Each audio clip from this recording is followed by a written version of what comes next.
Generational wealth.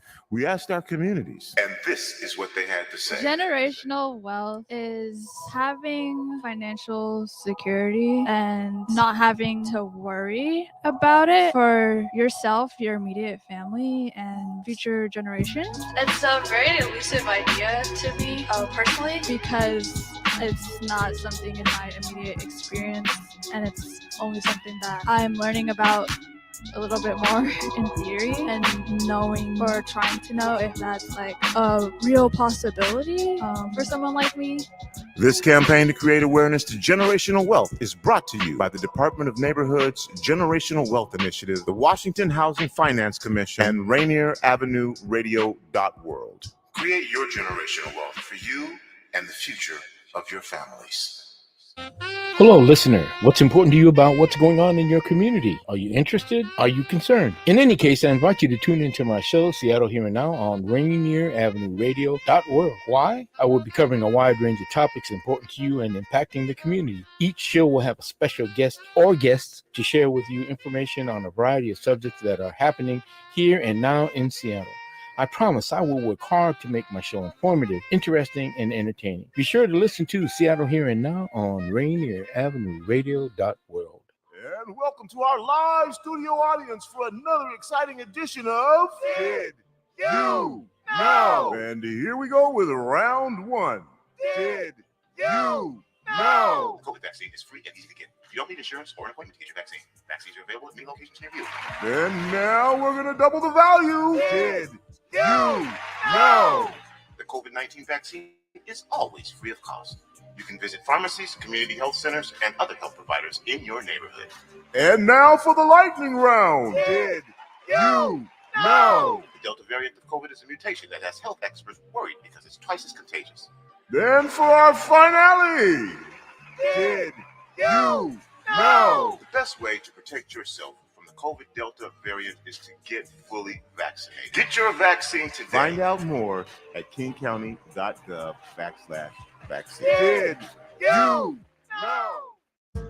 Do you have an idea for a community project in your neighborhood? You could be eligible for up to $50,000 in funding through the City of Seattle's Neighborhood Matching Fund.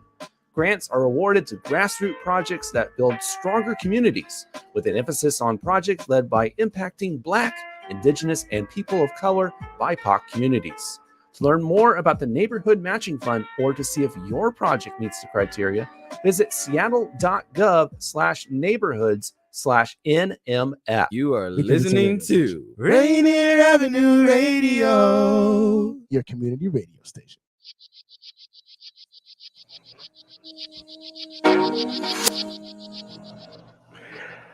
Good afternoon, ladies and gentlemen. Welcome to WIAA Primetime on your community radio station, our community radio station, Rainier Avenue Radio World. And guess what? The dynamic duo is back. We've got Mick Hoffman back with us. He's been had a myriad of things he has been working on, obviously tournaments, and then his wife received an award, which we'll ask him about later, and he was down there for that, and just a lot of good things going on. Obviously, we're moving into what is the traditional end of the academic year and starting to start up the end of spring sports with a number of regional and district tournaments going on this weekend, heading to the state championships Memorial Day weekend at the end of the month of May.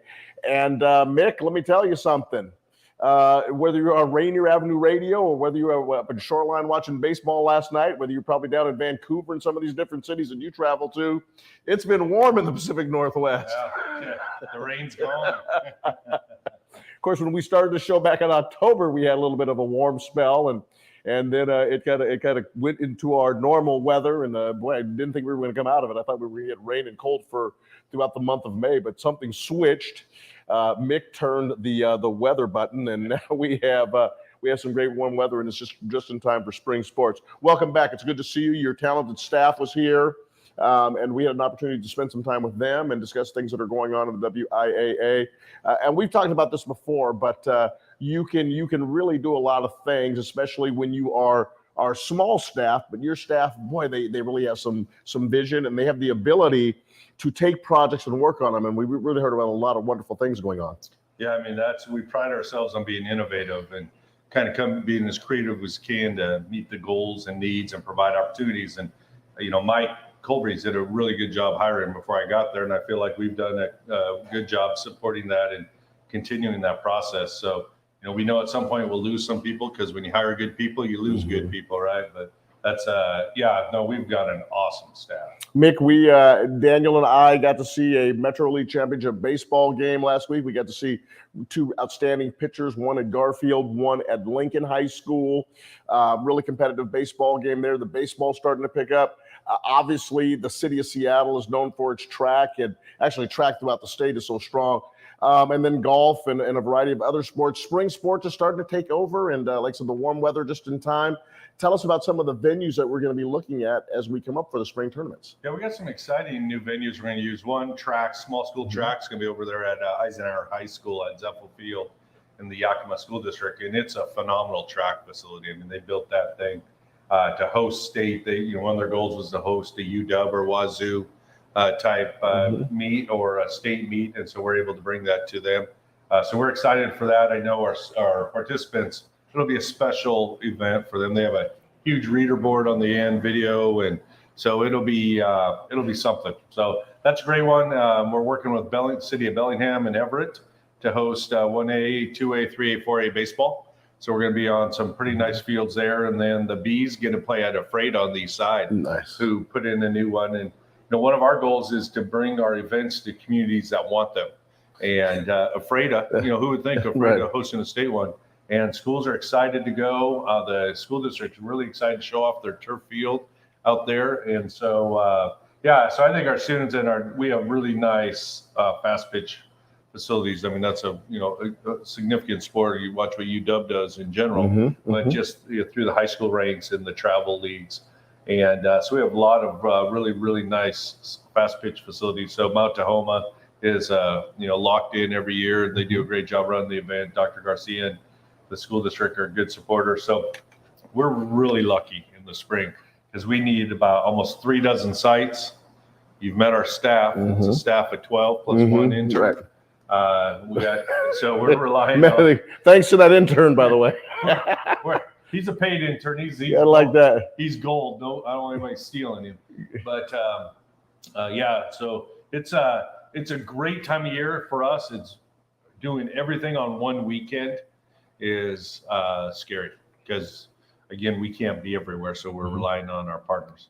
Let's touch on something you just mentioned, and I thought it was a very interesting comment. I'm sure our viewers will as well. We want to go to communities that want them. And that's an important part of having people vying for the tournaments. And you want to have communities that are going to have special interests and develop a sense of pride and community around the tournament coming there. Tell us about that. Tell us about the process for selecting communities, and tell us about some of the communities who said, "Hey, we really want this WIAA tournament here." Yeah, no, it's a great question. So we've put together a bid process. There's a positive economic income impact that goes to communities. So we bring something of value to them. And when communities recognize it, Yakima is the unicorn of all this. So when our students get to go over there to play, not only are their facilities really nice, but the hoteliers do extra things when they show up. They have a welcome table. The hotel I stay at a lot of times when I go over there, they have a whole spread of giveaways, food, drinks, candy, all kinds of things, apples for the kids. Like, welcome, thank you for coming here. And then they feed them the night before. They do a huge spaghetti feed where all the teams get to come in. So they do some things to help. And as we've shared that message around the state, that's how baseball got moved to Bellingham and to Everett. Everett made a very competitive bid for volleyball, but Yakima's was better. And so we've been in Yakima. So we're going to be loyal and honor that as long as they stay competitive. Yakima did that. We explained that to Everett. They're very disappointed. They came back with a baseball bid that was just exceptional. Take care of the officials. So they're doing extra to show some love to the officials. Can do all kinds of things for our student participants. And they help secure hotel rooms for the schools at a reasonable price. So they're not raised prices. So that's what we go out and we have those conversations with community leaders in hopes that it's important to them. And when they do, it's a much better event for our students. This is Mick Hoffman. I forgot to mention that. And on the screen, Daniel Bellis has spelled it out. If you can't figure out who we are, I'm the one on the right. I'm Juan Cotto. I am the voice of Rainier Avenue Baseball and a variety of different activities that we have around here. They may even talk me into doing a little politics, because if you listen to Rainier Avenue Radio, we get involved in everything, and we have a big political year. Let me tell you something. The phone has been ringing at the Cotto house. People looking for endorsements and recommendations as they are going to try to run for the Seattle City Council. And oh boy, what a position that is. Many people had hoped that yours truly was running for that, but I decided to keep myself out of that and live well. There's Dr. Tony Benton, myself. Tony B is here today.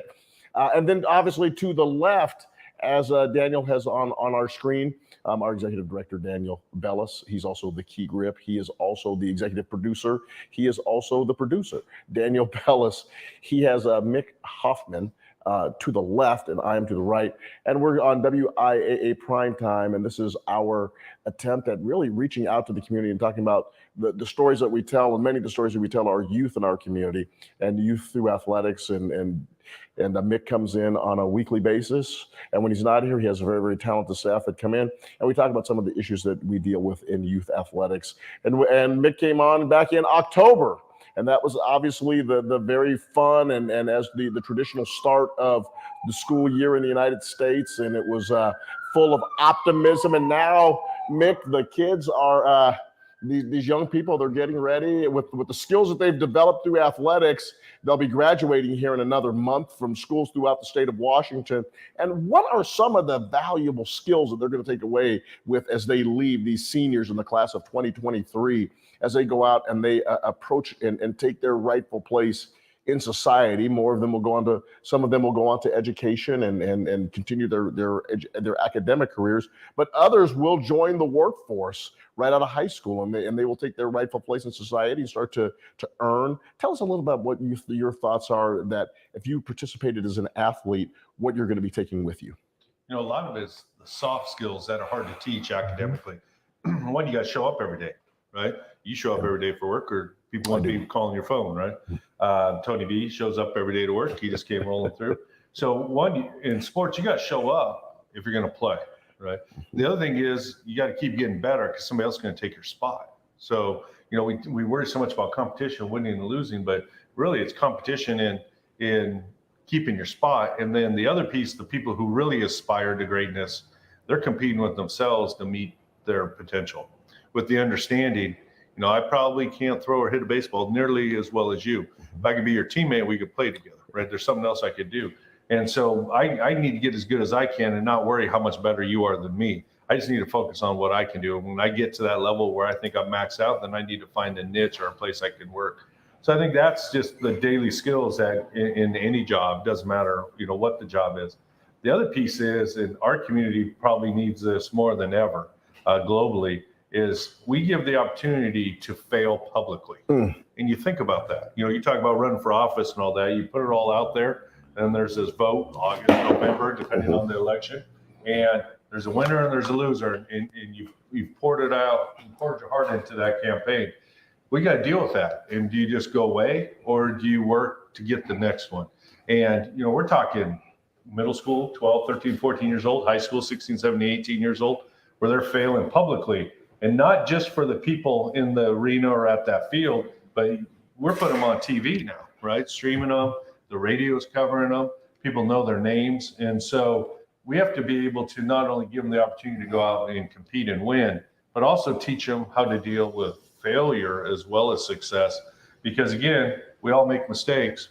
We got to recover, we got to learn from it, and we have to get better. And the last thing is we got to figure out how to work out things.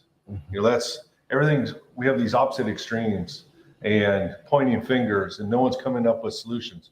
Well, if your team divides or you don't come up with solutions, you don't win very many contests. And we all like to win at the end of the day. So we provide that opportunity. So then we have to have coaches, athletic directors, and students who buy in to taking advantage of that. So I think that's the most important thing we do. You mentioned something really important. Let's hang here for just 1 second as you were talking about the importance of failure. If you talk to Bill Gates, if you talk to Mr. Bezos, if you talk to folks at Boeing, some of the higher ups there, they talk about the fact that failure is important. Failure is how they are able to fine tune and test products. Failure is ways that they can stretch the needs of a particular department within an organization and make corrections. And they talk about the analogy of the plane that's flying to Hawaii. It's off course so much of the flight, but the radar systems and the talent of the pilots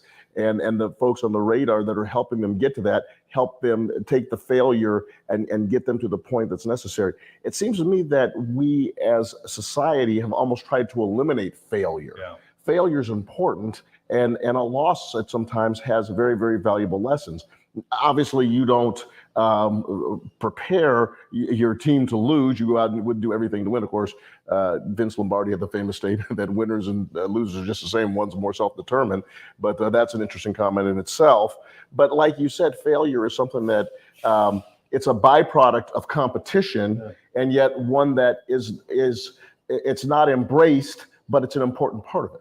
Absolutely. I mean, think about almost every great invention had numerous failures to get to it, right? I mean, that's how you make that. You got to push the limits. If I make every shot I take, I'm not taking enough shots, or number two, a tough enough shot to do it. And so, yeah, I mean, students, we're so afraid to let our students fail.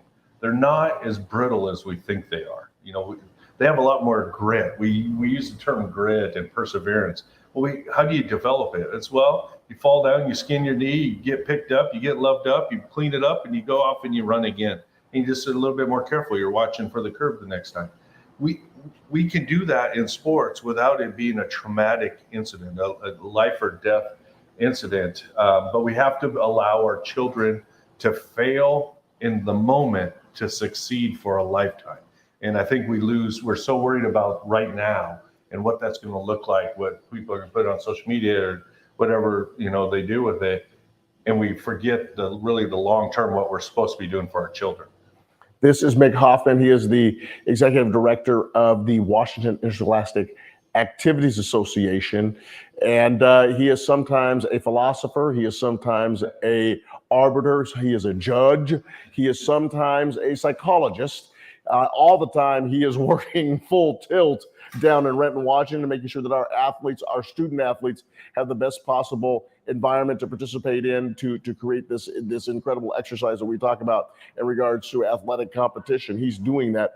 I'm Juan Cotto of your community radio station, Rainier Avenue Radio.world, and we sit here on Tuesdays and we talk about the stories of our children in the community and how athletics helps not only enrich their lives, but provides a positive foundation for the entire community. And this is our show, WIAA Primetime. Right here, we are at the Columbia City Theater. We are at 4916 Rainier Avenue South, right in the heart of the Rainier Valley. Mick, tell us about what sports championships are coming up in the spring. And let me guess, we have baseball, we have golf, we have track and field, and what am I missing? We have tennis. Ooh. Did we say track? Yes, we did. Okay, soccer. Oh, that's right. We saw the World Cup back in December, world football. And let me tell you something, high school football in the end, it's serious in sport. The talent level is amazing anymore of all our athletes. So, yeah, golf kicks off. It's actually during the week next week because we can't really get courses on the weekend because guys like you and me are out there beating them up. But then starting Thursday, Friday, Saturday of Memorial Day, we'll have everybody else playing. So, yeah, we have some, like I said, great venues and we have a couple pole vaulters and Olympia sisters that we will see in the Olympics someday. Wow. I mean, they've set some national records this year already in meets that they've been invited to around the country. And that's really one of the cool things about Washington is, there's been leadership over the years that saw the value of letting students who are achieving at that, we always take care of everybody in the middle and we forget the ends. And so we're really trying to take care of all students. Part of that is these extraordinary athletes and giving them the opportunity to go do extraordinary things. And so these young ladies have done it and they're going to be fun to watch. Daniel, thank you very much for putting the schedule up for us. We appreciate that. Mick, let's talk about soccer for just a second, and I'll come to some of the other sports and just kind of give it. And let's talk about it in the aspect of this. I had heard before that a lot of these quote unquote select soccer programs, or I can't remember the exact title. They call it select soccer or travel soccer or however they do it. They wanted their players only focused on those teams and not on the high school teams. But it seems today that a lot of the kids are like, hey, wait a minute, I want to play with my high school classmates on our team. So a lot of the kids are playing, and that also has raised the level of competition. Can you tell me how this works? Are kids allowed to play on their travel squad and on their high school soccer squads now? Yeah, our state, some states don't allow that. Mm-hmm. Our state allows them to play on their club teams and ours. We trust the families and the students and the coaches involved to decide how much is too much. But I will tell you, the Sounders Academy and down south, the Timbers Academy, do have some restrictions for some of the players in their developmental ones. And so it's really too bad that they don't let kids be kids. But, you know, they're in it. They're a big business, and some of those kids make it move on. But far more often, those students miss out on that high school experience for that. They're chasing that dream.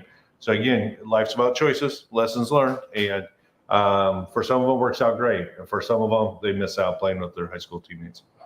Let's talk about the soccer venues this year are going to be. I got it. Oh, wait, no, Daniel's got it for us. Renton, Shoreline, and Daniel, what's the third one? I can't read it. Renton, Shoreline. Okay, well, Daniel's got him up. So he's got the boys soccer tournaments. But as you said before, communities that wanted them. Yes, usually Puyallup hosts for us. Shoreline typically hosts for us. Renton has hosted for us soccer. Those have traditionally been our three sites. Tumwater has also hosted for us. Tim Graham's retiring down there, and Tumwater hosts a bunch. So we've been trying to move more of them to the hub here. Never meaning to put Mick on the spot. Mick's gonna go take a look at this. Never meaning to put him on the spot, because we know there are a lot of these venues going on, and I was just trying to point out for some of the fans would like to go. So here he comes back. Renton and Puyallup. Beautiful, Renton and Puyallup. So Shoreline we used in the fall, but we're not using Smart Stadium. That's where we play our football tournament for 3A as well. Is that correct? I believe that's correct. Smart Stadium. We were just down there. We were just down there for the football season. So if you get a chance to get out and you want to take a look at what I believe is some of the best high school soccer in the country, and we know that from this particular area, get to those locations and see that. Mick, let's go to my favorite spring sport. Although I was a baseball player, but now that I am a more than avid golfer, a duffer, so to speak. But let's talk about this, because what's so unique about this is that a lot of kids start their season in the fall. Then we have the big break for the next several months, so they don't get to do anything in the winter. Then they come out and they start the competition in perfect weather again for the qualification for the district and state tournaments for golf. And where are we going to be for golf this year? Yeah, tennis actually does the same thing with the ultimate season. This year for golf, we have some courses in Spokane. We are down in the Tumwater area and our two primary locations. So again, I don't know the exact golf courses. You would think as many contracts as I look at, but honestly, I get to look at indemnification, which is not a lot of fun. How does understandably so, understand the nature of the golf course and setting up a relationship. But tell us. I would assume this would be a prestigious event for some of these courses as well, that the state championships are held there. Yeah, and they, especially by doing them during the week, because we fill those courses for a couple days. So yeah, it's in some of the golf pros played in WIAA events. And so for them, they're giving back not only by providing the course, but their time and expertise. And then we have a lot of athletic directors who run them traditionally. Dave Ticker on the east side will secure a couple of courses. Every year, it really kind of comes down to their schedules. Andy Barnes runs this for us, so he goes out and secures courses a couple of years in advance, but sometimes they'll have something come up that is unavoidable, so we end up having to hustle. But Tumwater has what we played there last year, and that was a 3As, or 2As were there. And it's a great golf course, public golf course that's really available to everybody. We try to host them all on public courses, so the players all have equal access to them.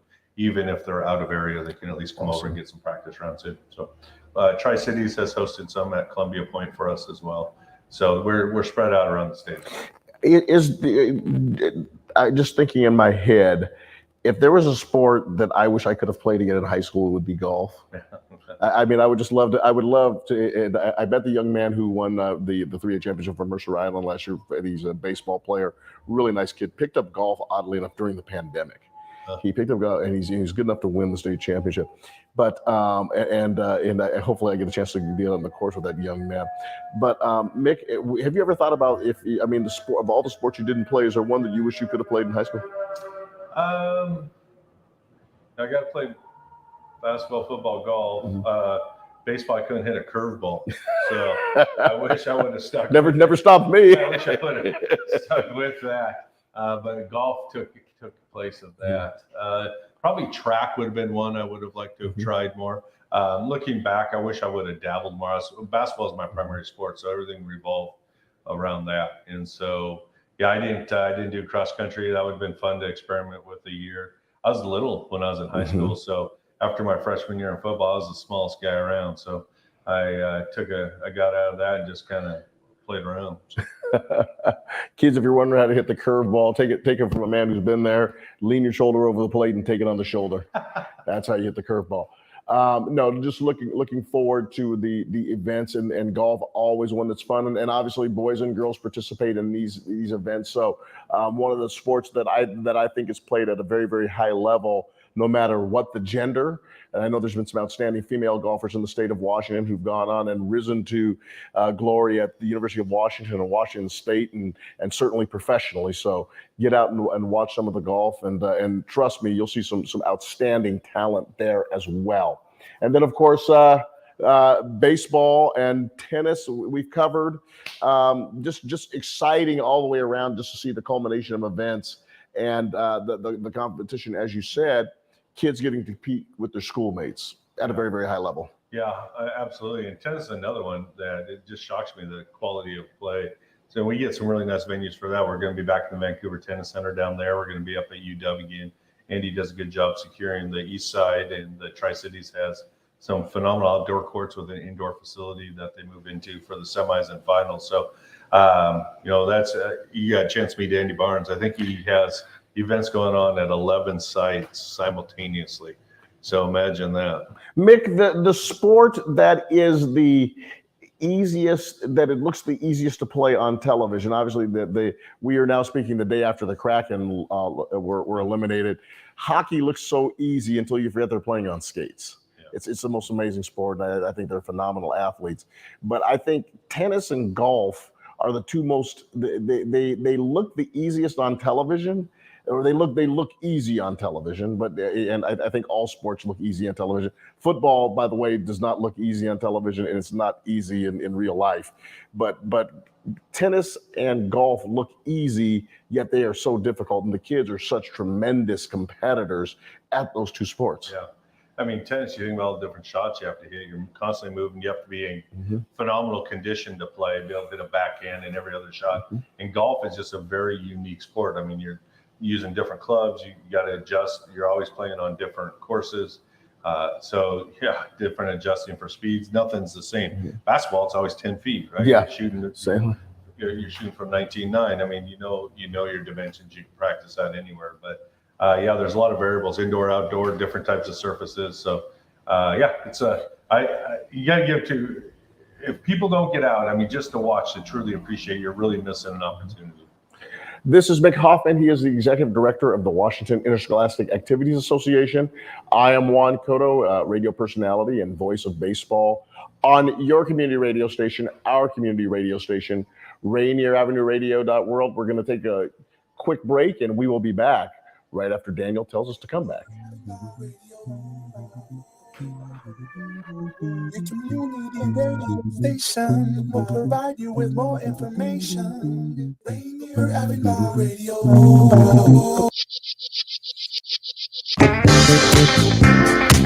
This is Paul Pearson, host of Star Time. And when I'm not translating the lyrics of Boogie Oogie Oogie for bored Europeans, I'm listening to Rainier Avenue Radio.world.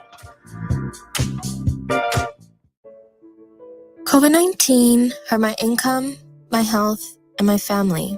We were about to lose our home when we heard we might be eligible for homeowner assistance funds from the government.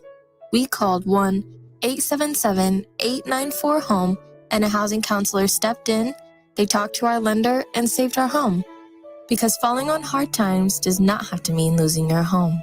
Federal funding details at washingtonhaf.org. Kind of nonsense conversation are we having here? The Neon Ghost Show. The Neon Ghost Show. Right here on Rainier Rainier Avenue Radio.world. Right about now. Rainier Avenue Radio.world. I'm so tired. I have to pee. Women are not an homogenous group. We face discrimination differently depending on factors such as ethnicity, age, socioeconomic status, and more. Rainier Avenue Radio is proud to amplify women's voices. They are the experts of their own lives, initiating conversations within their community about challenges they face, the solutions they're working on, and the opportunities they see. Please join us this Sunday from 2 to 5 for Women's Voices on Air. We know our challenges. We are the experts of our lives. We are master multitaskers, prioritizing our family, friends, and our faith above our own needs. Our needs and voices are too often overlooked. Please join us this Sunday from 2 to 5 p.m. for Women's Voices on Air. We tell our stories in our own way.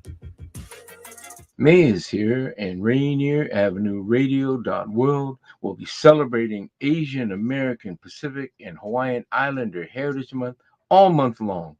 Go to our website, www.rainieravenueradio.world, for the schedule of programs and special programs of interest to honor, celebrate the successes and achievements of Asian Americans during this Asian American, Pacific, and Hawaiian Islander Heritage Month. Rainier Avenue Radio, your community radio station will provide you with more information. Rainier Avenue Radio.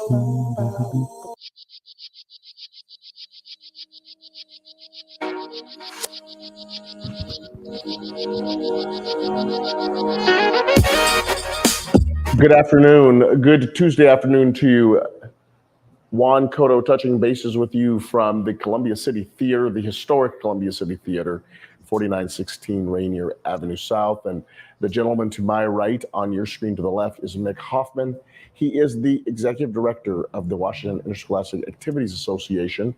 And we do this every Tuesday. We sit and we chat about different things going on that he oversees, not only in athletics and activities for our kids in the community, but also on a number of different levels. And one of the most exciting things that we get to talk about are the tournaments that come up in the month of May, and obviously back in March, and also in the fall, in November, December, giving our kids an opportunity to compete against each other at the highest levels throughout the state. And it's memorable moments for the kids to make their high school memories, and all of the things that Mick described in the first half, talking about the important, enriching activities that we participate in and we discuss in the WIAA overseas. And so as we move on, we'll step away from the tournaments a little bit. There was a situation with a coach up at Lincoln High School. And the coach, and I've been in his position, I think you have too, probably. And I'm knocking my stuff all over the place. I apologize to everybody about that. We see a situation where a coach resigned, and the Metro League has decided to tier its football programs, and I guess for a variety of different reasons. But one of the things is for the element of competition, I believe, first. Then we can talk about the safety aspect of it. And with this particular coach, I agree with what the conversations were about on both issues. But it's been really interesting how this has been received on the conversations in some of the comments that I saw in the Seattle Times, some of the discussions on websites and web pages, and then a couple of people in the electronic media who have talk shows were talking about this coach. And let me get this straight, Mick. I mean, I think I understand where he's coming from. When I was at Highline High School, and I had a group of neighborhood kids that we were pulling together, many of them struggling academically, excuse me. And we would pull those kids out. We'd get them out there. We'd put a nice little team together, one that wasn't probably going to contend for the state championship. Then it seemed like the 7th week of the season, we played a team called Kennedy High School. And a little bit more developed program. And it's so interesting, right? Because the school was literally maybe a half mile down the street, if that. And yet when they came in and their beautiful new buses and their fans all and their colors and everything marketed and together, and their athletes, many of them getting ready to go play Division I, as I'm sitting there in the sideline and thinking to myself, geez, this just doesn't seem that my team should be playing that team. Now, I don't want to make myself someone who's holier than thou as a coach. We played them because they were on the schedule, and we had a thing called Blue Flu that we, a lot of the weeks that we played Kindy, a lot of the kids ended up getting really sick and couldn't compete on Friday night. But they would come back the very next night and be healthy. So, and I understood it. I understood not wanting to send my kids out there and trying to compete against some of those kids that they would go up against. But this coach has taken an interesting tack. He decided to resign his position. His team last year was quite successful in the Mountain Division of the Metro League. I believe they won that and went undefeated. And now they had to move up to the upper level. And he thought about it and he said, hey, I've got a nice little neighborhood team here, and I don't want to play against those guys. And I've heard people say that, well, he's not teaching his kids to stand up, and he's not strong, and then that he's quitting on his kids. And I don't see it that way. I'm gonna be 110% honest with him. I think it's a very, very noble thing to do. If I was in his position, like I said, I chose not to, and sometimes I wonder why we were going out there. But is there a way that we can look at the competitive aspect in this particular sport? Where we know that there are some variances in terms of the teams and in terms of some of the situations, and we've seen different states try different things, and I've also heard, Mick, I think the state of Arizona right now, they have teams playing at different levels, right? They have these and they won't call the lower divisions that win a state championship. They don't want them called state champions, because a state champion is a state champion. And I'm sitting here like, are you guys kidding? Number one, this isn't about the adults; it's about the kids. And number two, if you put your time out there and if you beat a bunch of people at your level, that should be declared a state champion. But that's a whole nother conversation. But how can we look at the competitive aspect of this for this particular individual, who I have a lot of respect for, and I think he's taken a courageous stand. And I would just like to get your thoughts on that. Yeah, it's a really tough situation for a variety of reasons. So first of all, in the state of Washington, the schools get to choose what league they're in, right? Not classification. And we're going through classification right now. Sure. And I'll tell you what, we tell you the schools that are on the bubble, that say between 1A and 2A, the ones that make it just under 1A are going to be really, really happy. And the ones that are just over in 2A are going to be really, really unhappy for the most part, right? Because it means you're playing bigger schools, which traditionally have more students, which provides a bigger talent pool. So we understand that it's going to happen in this. In this case, from what I've read and know, is the Metro League has decided to do 2 tiers of 8 teams. Right. Roosevelt High School, we were dealing with the same kind of phone calls last year at this time, when Roosevelt was going to be moved up into that division. And I think they went 0-8 or 0-10. Right. So I understand. As a coach going into the season, no fun.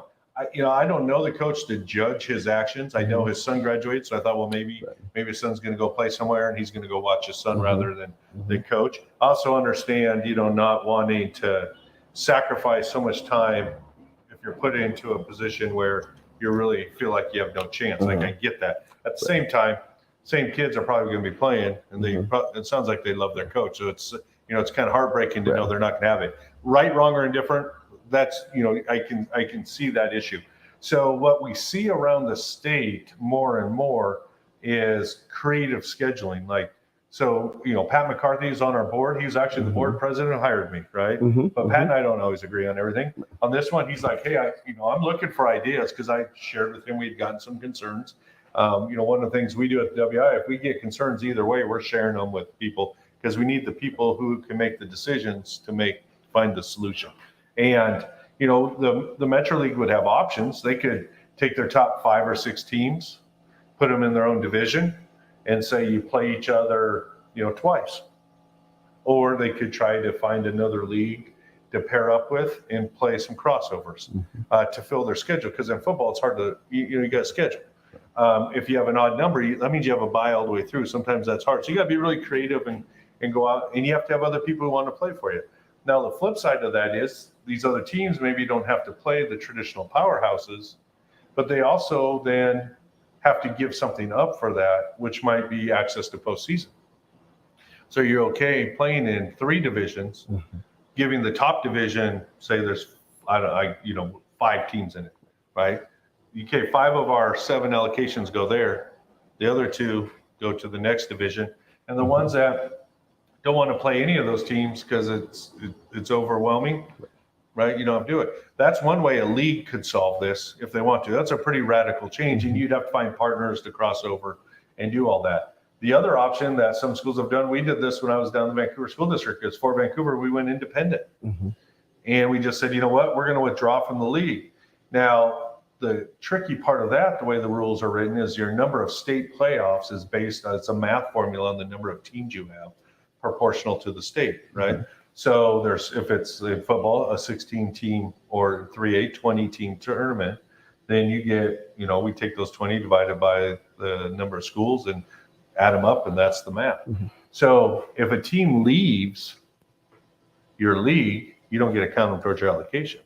So there's room for negotiation in this thing to keep them to have access to postseason, but maybe they go play another schedule. And maybe they have to go 9-0 in that schedule, and they get to play a crossover game to come in as their 10th game. I don't know. So it's really up to the schools to work out. And so that's why if, coach probably, I'm going to assume, I have a lot of respect for you. And if you have a lot of respect for him, right, that tells me something.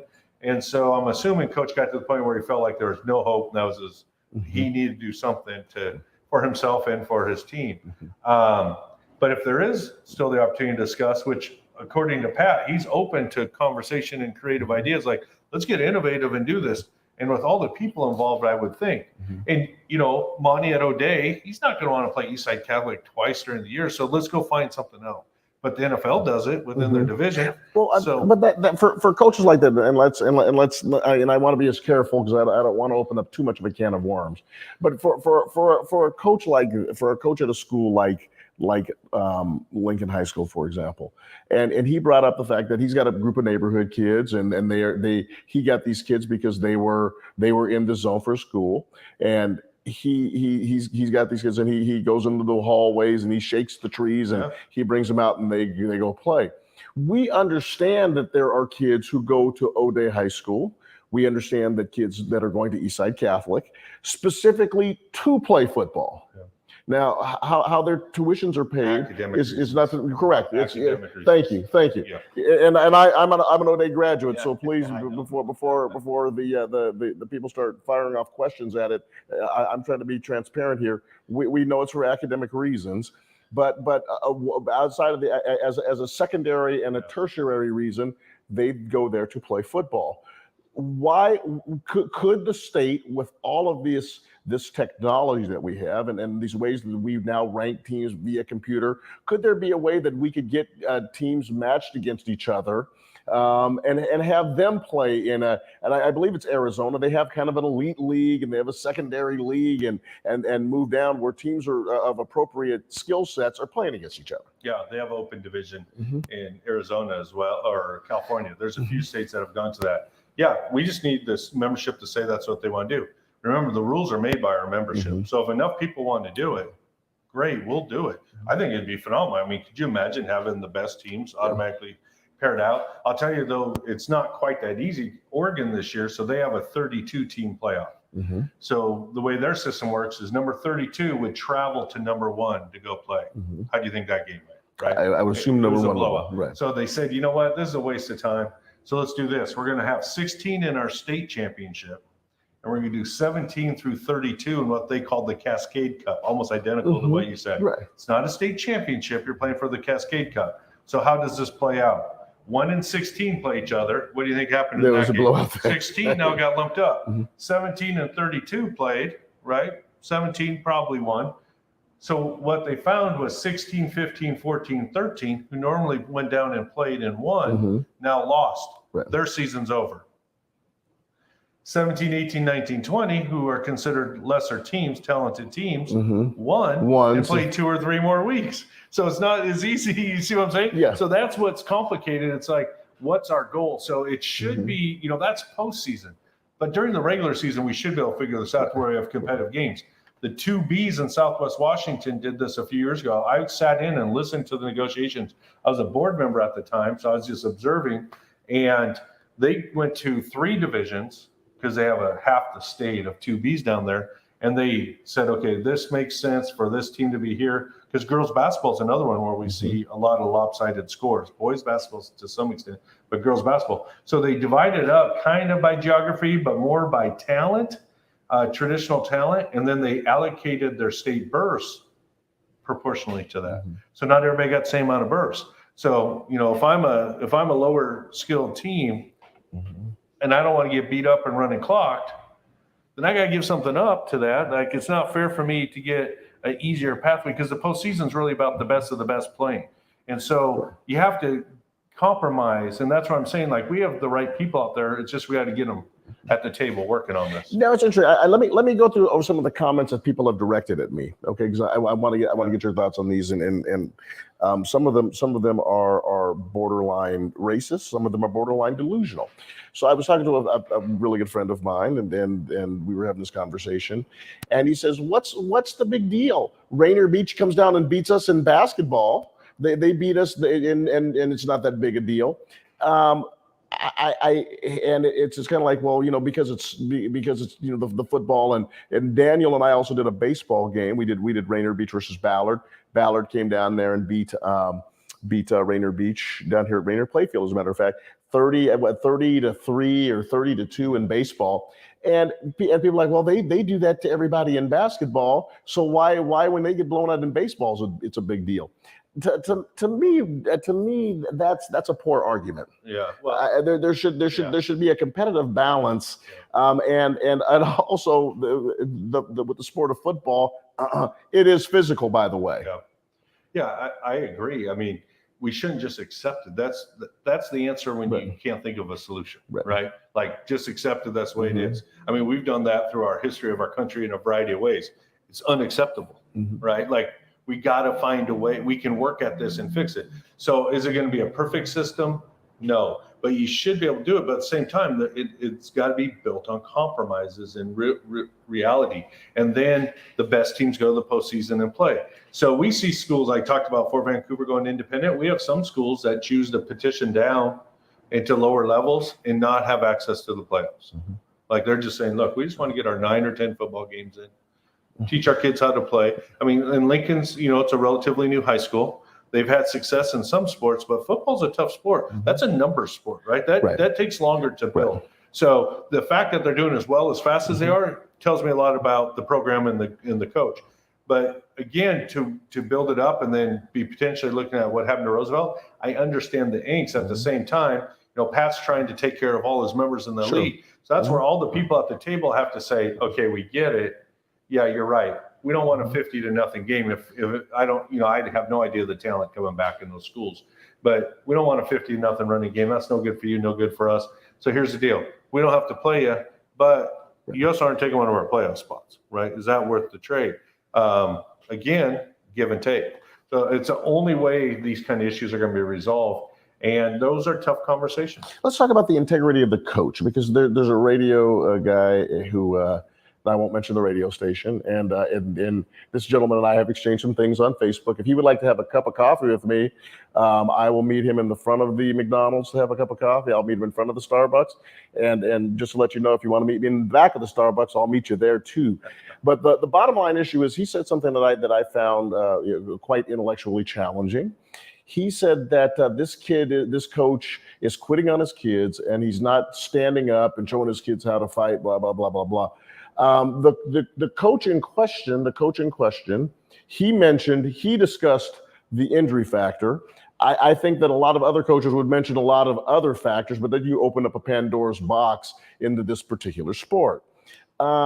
Once again, going into this, I don't think there's any value in standing up and saying we're going to go out there and we're going to go out there and fight Eastside Catholic, knowing you're going to get beat 60-0.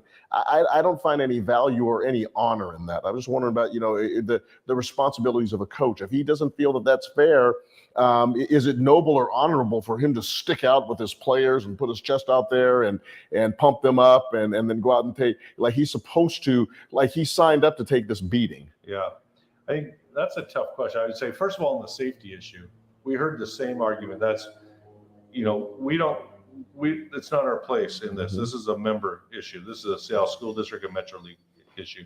We don't have the authority to go in there to dictate it. But that being said, Roosevelt parents were raising the same concern in the coach last year. And to my knowledge, I know they went 0-10, but we've gotten nothing that there was a significant increase in injuries. Now, in football, that's always a possibility, right? And but I do understand that concern as a parent and as a former football coach and player. As far as the one about, the coach bailing on his kids or not, I think it's a tough question in that if he thinks by quitting it's going to bring change, then that there's a different motivation to that than saying I'm not giving my time in that if those kids are still going to go out there and have to do it, right? So it's really a tough question on that. And how is he staying involved? Just because he's not the head coach, he might be involved in those students' lives in another way. I don't know. Exactly. So I think there's way too much. I mean, it's a very political answer on my part, but honestly, I don't have enough information. I understand from a quick snapshot, you're quitting on your kids are still gonna have to go play them. On the same side, it's like, why would I need to let my parent, you can't just take it, right? Like, what can we do? And if that's the most powerful thing he thinks he can do, then that makes sense if he's doing it for his kids. So I would challenge the radio pundit to go apply for the job. That's what I would do. I would like to see this gentleman go apply for that particular position. And if he were nice to me, I would even join him on staff. And why don't he and I coach that team together and then get his perspective of going and playing some of those schools. If you guys do that, I'll go on the broadcast the first time. We'll get Todd Startle out there as a back judge. Because if anybody knows how to take a whooping, it's yours truly. Get my kids ready. And to all those kids at Highline High School who played so valiantly for us all those years, and they're doing so well in life, man. I'm always thinking about you, and those were some fun moments. And I do recollect going out there and competing. And once again, as Mick says, competing as friends and competing as kids who grew up in the community. And I know you guys are doing some amazing things in Burien, along with the Kennedy kids you probably competed against. So my hat's off to all of you. One more point on this, and this is part that sometimes we don't get to, is we're trying to find ways to fund this. School districts are taking significant budget cuts, right? So that's going to impact everything, including ASBs and extracurricular activities. I say it's an investment. Some people see it as an expense, right? But that's semantics. Right. That being said, one of the primary ways we fund sports is by people with their feet, right? They walk, they buy a ticket, and they go in there. And if we are providing them the opportunity for 50-0 running clock blowouts, they're not going to show up. So we have to have contests that are engaging and entertaining to fans. I mean, for our state tournaments, the first thing we do is once they're seated, we're looking at matchups. Because we know if we're going to pay for the Tacoma Dome, we got to have a lot of people showing up. Do we have the right kind of matchups in this thing? What teams are there and playing? Do they have a fan base? And that should be the mentality through the whole season. If you have 5 home football games to fill up Lincoln or Memorial or wherever you play at, you need to make sure that it's an event that people are willing to take their time on a Friday night or a Saturday afternoon and pay some hard-earned money for entertainment. So that's a piece we forget a lot, is we get so worried about taking care of the schedule and just knocking it out. We have a product we need to promote. Make it, and you have been so forthright with us since you've started this program back in October. So let me, here comes Coach Cotto, and I'm at my school, I'm coaching again, and I come and I'm gonna throw and you say, how's it going? I'm gonna say, Coach, look, I've got my kids up, and man, I went and I shook the building, and I got some kids out, and then we played then we played this team down the street, and Mick, that private school over there, man, I know that those parents are choosing it for academics, but it just seems like there's a ton of kids over there, and their primary thing is that there's this particular sport, and they're having kids being picked up from a 80-mile radius, and they're driving them in and driving them back home every day. Boy, it's just not fair. Yeah. What do you say to that, Coach? I would say first I'd get on my computer, I'd pull out this 12-year-old document that shows every state champion, public and private. And I'd say, look, Juan, I know it feels that way in our situation because that specific school down the street, 17% of our schools in our state are independent private schools, and they win on average 16.8% of state championships. So it's proportional. The data shows proportional. Now our situation might be unique, and we have that, especially at the B or 1A level in basketball and soccer primarily is where it's a little bit higher proportionally. But there's a lot of independent schools that don't win anything. The other thing, Juan, let's think about how many public schools that we hear the same thing about them recruiting and kids traveling in to the school every day. So it's not just a private school thing. That being said, if you know of any kids that are actually being recruited, you let me know. I'll go talk to their AD. If they don't take care of it, we'll go to WIAA because I know the WIAA will take care of it. We have a process to address those things. We just typically what happens is people complain and they don't take action. And there's rules in the handbook that if you think somebody is violating a rule, which recruiting and transfers is one of them, you let us know. We send it to the school. They have 5 days to get back to us to let us know what they're going to do for an investigation or a complete investigation. And if you still don't think it's right, then we can be asked to go in and do something about it. And so there's a process to address those. And so that's why, a lot of times people just complain and complain and complain. That's why I say it's a complex question on Coach at Lincoln. Like, he's doing something about it. He's not just complaining. Right. I don't know if it's the right thing or not. We'll find out. We'll find out how this whole thing plays out. If his kids still love him, then his kids respect him. Okay, that's different than how do those kids feel? The adults have their opinions that aren't involved in it. If we go ask the kids involved in that, do they feel like Coach is quitting on them? That's very different than me thinking that or you thinking that. So, but that's what I tell the coaches. We track this data. Mike started this a long time ago. We keep it up. We can tell you by sport. We can tell you by classification. And overall, it's proportional, but not necessarily equal. Who has the weight here? Do you hear? Obviously, you hear from coaches occasionally. When you hear from parents, when you hear from people in the league, I know that my nephews played at a school on the east side of Seattle in Kingco 3A, and there was a school there many years ago who had a dominant run, and then there were some parents upset over that, and people were, I'm sure, calling the WIAA office, and it sounds like they were calling the media and a lot of different things. Is there a process for parents if they want to file a complaint? They can't. They need to go through their schools and their ADs. So the schools, the ADs or designee is the spokesperson for that school and community. When we get concerns in, we pass them along. Doesn't matter if they're anonymous or have their name to it. If somebody takes the time to let me know about a concern, I'm going to pass it on to who the concern is. And they can go in and same thing. If it's something about an alleged violation, their school can then, I can send it back if it's from your school. Say as O'Day parent, say you as a parent would say, hey, Mick, did you know that, Hudson's Bay High School is doing X, Y, Z? And I would say, no, but guess what? I'm going to send this to Monty. I'm going to send it to Greg Roberts down there, right? And have them check it out. So many great conversations, so much to all of this. And Mick, thank you so much for your incredible forthright comments as you always make on WIAA Primetime. To the people at Lincoln High School, to the coaches throughout the state of Washington, I'm with you. My heart's with you. You guys all know I've taken my lumps over the years.